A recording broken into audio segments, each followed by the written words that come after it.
Good morning. कैसे हो बेटा? थोड़ा बहुत रिवाइज कर लेते हैं। जैसे एग्जाम्पल के तौर पे लॉ क्या है?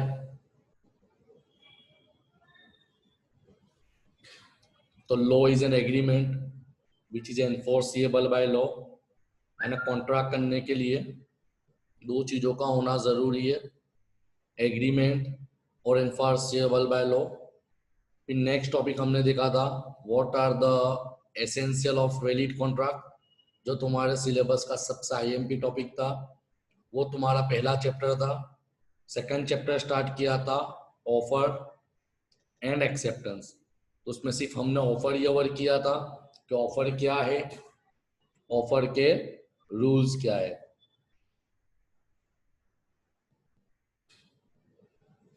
आज हम जो चालू करेंगे वो ऑफर के अंदर ही है। Next question, what is acceptance और उसके रूल्स क्या है। जैसे हमने ऑफर और ऑफर के रूल्स पढ़े, तब एक्सेप्टेंस क्या है और उसके रूल्स क्या है वो भी देखना जरूरी है। तो एक्सेप्टेंस का मतलब क्या होता है कि जैसे मैंने आपको ऑफर की, आप लोगों ने अनकंडीशनली उसको एक्सेप्ट करा, मगर एक्सेप्ट करने के अंदर भी कुछ टर्म्स एंड कंडीशन है, कुछ रूल्स एंड रेगुलेशन है, वो पढ़ना जरूरी है। हम लोग अपनी लैंग्वेज नहीं, अपने लॉ की लैंग्वेज नहीं पढ़ेंगे। एक्सेप्टेंस क्या है ये दिया हुआ है।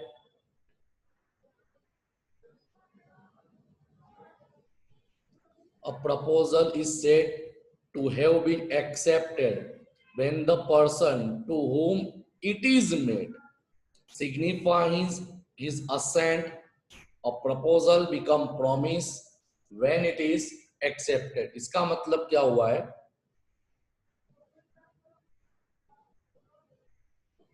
कि जब ऑफर करने वाले ने कुछ प्रपोजल रखा था, तो जिसके सामने ये ऑफर रखी थी वो इंसान अपनी इच्छा बता देगा कि यस और no, the proposal become promise. ये प्रॉमिस बन जाएगा। पहले क्या था, सिर्फ मेरा प्रपोजल था कि भाई मैं ये करना चाहता हूं तुम्हारे को, क्या आपको इंटरेस्ट है।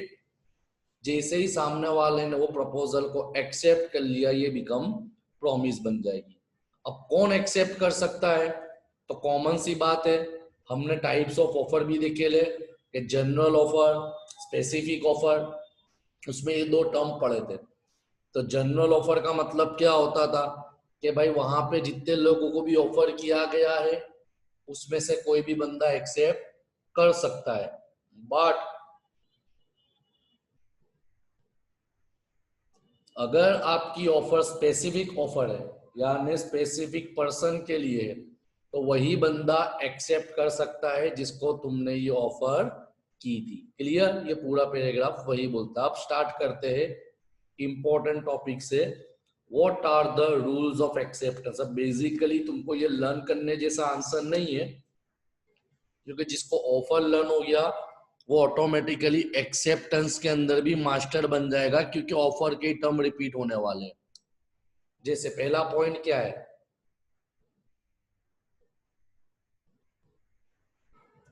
Acceptance must B absolute and unqualified. Unqualified का मतलब क्या होता है कि जिस प्रकार सामने वाले ने आपको ऑफर की है उसमें कोई भी जात का चेंजेस लाए बिना आप लोगों को एक्सेप्ट करना है। देखो पढ़ो क्या लिखा है, एन एक्सेप्टेंस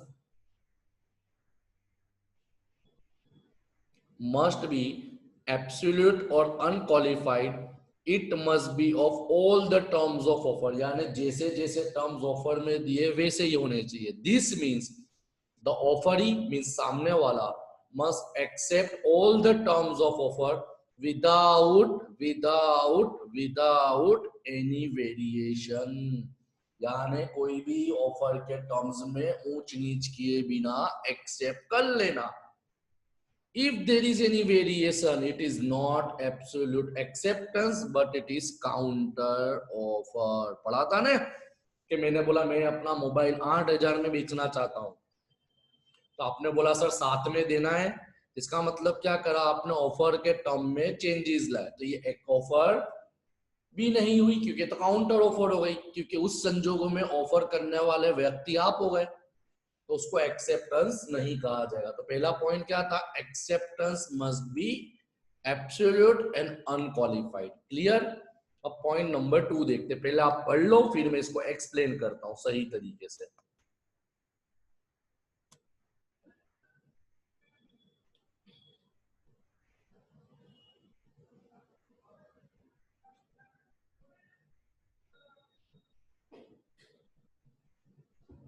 देखो सेकंड पॉइंट क्या बोलता है, acceptance must be communicated to the offerer. जैसे सेम पॉइंट आपने ऑफर में पढ़ा था कि अगर आप ऑफर करते हैं तो आपको कम्युनिकेट करना पड़ेगा, तो इसी तरह to create a contract between parties the acceptance offer must be communicated in the some form of the offerer. Except if acceptance is not communicated, it cannot result into valid offer। यानी क्या बताना चाहे, example अभी अपने नहीं जाएंगे, material आपको मिल जाएगा तो आपको एग्जाम्पल पढ़ लेना है, एग्जाम्पल से भी आपको समझ में आ सकता है। यानी जैसा मैंने बोला था कम्युनिकेट करना पड़ेगा, ऑफर करने के लिए भी जबान तो चलानी पड़ेगी ना, तो इसी तरह एक्सेप्ट करने वाले को भी सामने वाले ऑफर करने वाले को कम्युनिकेट करना जरूरी होगा। पॉइंट नंबर 3,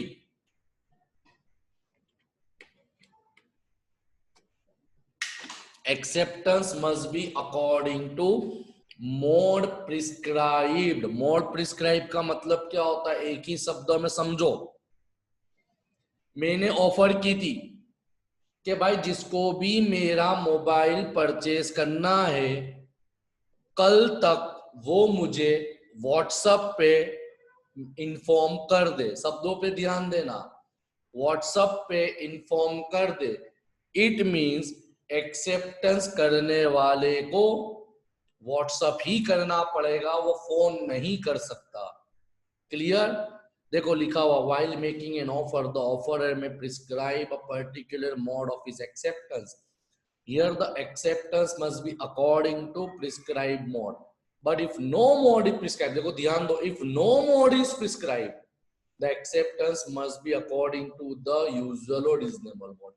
अगर मैंने कुछ बोला नहीं है, सिंपल बोला भाई जिसको मोबाइल खरीदना है कल 12 बजे तक मुझे कांटेक्ट करे, तो वो संजोगों में आप मुझे पर्सनली भी मिल सकते हो, आप मुझे व्हाट्सएप भी कर सकते हो, आप मुझे टेक्स्ट मैसेज भी कर सकते हो, आप मुझे घर पे आके भी मिल सकते हो, तो इसको बोलेंगे एक्सेप्टेंस। मगर मैंने स्पेसिफाई कर दिया, जैसे एग्जाम्पल के तौर पे if offer is to be accepted by telephone it can be accepted only by telephone। समझ में, ये तुम्हारी स्पेसिफिक ऑफर हो गई, स्पेसिफिक ऑफर हो गई। Clear. Point number 4, acceptance must be given with in a reasonable time. इसका meaning क्या होता है, with in a reasonable time, इसका मीनिंग क्या होता है कि भाई अगर मैंने आपको टाइम दिया कि कल तक, तो इसका मतलब आपको एक्सेप्टेंस कल तक ही करना है। फिर आप 2 दिन के बाद 100 रुपए ज्यादा लेके भी आओगे तो इसका मतलब वो एक्सेप्टेंस रूल्स के मुताबिक वैलिड नहीं कहा जाएगा। मगर इसमें भी कंडीशन है, मैंने कोई टाइम लिमिट स्पेसिफाई नहीं की, टाइम लिमिट स्पेसिफाई नहीं की, तो वो संजोगों में रीजनेबल टाइम, यानी आपको समझना है कि 1 दिन 2 दिन ज्यादा लंबा नहीं सकते। Clear. Point number 4, acceptance can not preceded an offer. Preceded an offer का मतलब क्या होता है कि सीधी बात है, जब तक कोई ऑफर नहीं होगी उसके पहले कोई एक्सेप्टेंस नहीं कर सकता। देखो लिखा हुआ है, there can be no acceptance of a thing of which no offer has been made. यानी कोई ऑफर ही नहीं की है तो एक्सेप्टेंस कैसे करोगे। अब सवाल आया कि सर इसका कोई एग्जांपल दो, तो बेटा आप लोगों ने सेकंड ईयर बीकॉम में इश्यू ऑफ इक्विटी शेयर पढ़ा था, तो कॉमन सी बात है कि जो लोगों ने अप्लाई करा है कंपनी उन्हीं को अलॉट करेगी ना, मंजूरी देगी ना। अब जिसने अर्जी नहीं करी उनको मंजूरी कहां से मिलेगी। क्लियर। नेक्स्ट पॉइंट नंबर 6 नहीं लिखोगे तो चलेगा, acceptance must be given before the offer lapse. या तो before the offer is withdrawn. Offer करने वाला का समय, जैसे बोलते हैं ना कि मैंने कल एक ग्रुप पे मैसेज डाला था, ऑफर फॉर संडे ओनली, इसका मतलब संडे खत्म हो गया, वो ऑफर ऑटोमेटिकली खत्म हो गई। अब कोई उसको एक्सेप्ट करने के लिए आ सकता नहीं है। Clear? Point number 8, acceptance can be done by only that parties to whom offer is made। ये भी अपने ऊपर डेफिनेशन में इंट्रोडक्शन में पढ़ चुके हैं कि अगर मैंने स्पेसिफिक ऑफर किए तो एक्सेप्टेंस करने वाला वही व्यक्ति होगा जिसको मैंने किए, कोई और नहीं आ सकता। मगर मेरी ऑफर जनरल ऑफर है तो कोई भी इंसान वो ऑफर को एक्सेप्ट कर सकता है। क्लियर? इजी पॉइंट है, इतना काम का टिपिकल आंसर नहीं है। Next one is acceptance can not be implied for silence. ये सेम पॉइंट आप ऑफर के रूल्स में पढ़ चुके हो कि सामने वाला चुप बैठेगा तो तुम उसको एक्सेप्टेंस नहीं समझ सकते।